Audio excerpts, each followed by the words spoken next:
Kangaroo paws are a favourite of a lot of people, and they're actually sold right around the world now, but they actually only occur in Western Australia naturally, and they all come in all different shapes and sizes and colours. So a couple of ones that we do, this is Anaxanthus bush gem.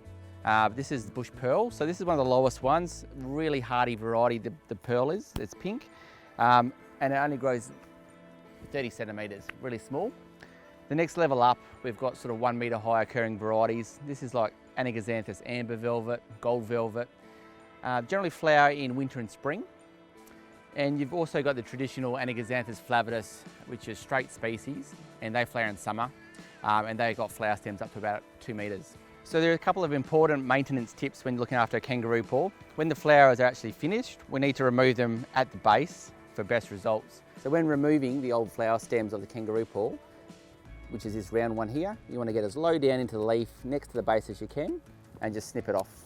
This will either encourage more flowers if it's still in season, it's still flowering season, or will tidy the plant up ready for the next flowering season. Every couple of years it's important to actually remove all the foliage off at ground level when it starts to look really untidy. New foliage will come out and it will end up with a much neater, cleaner plant.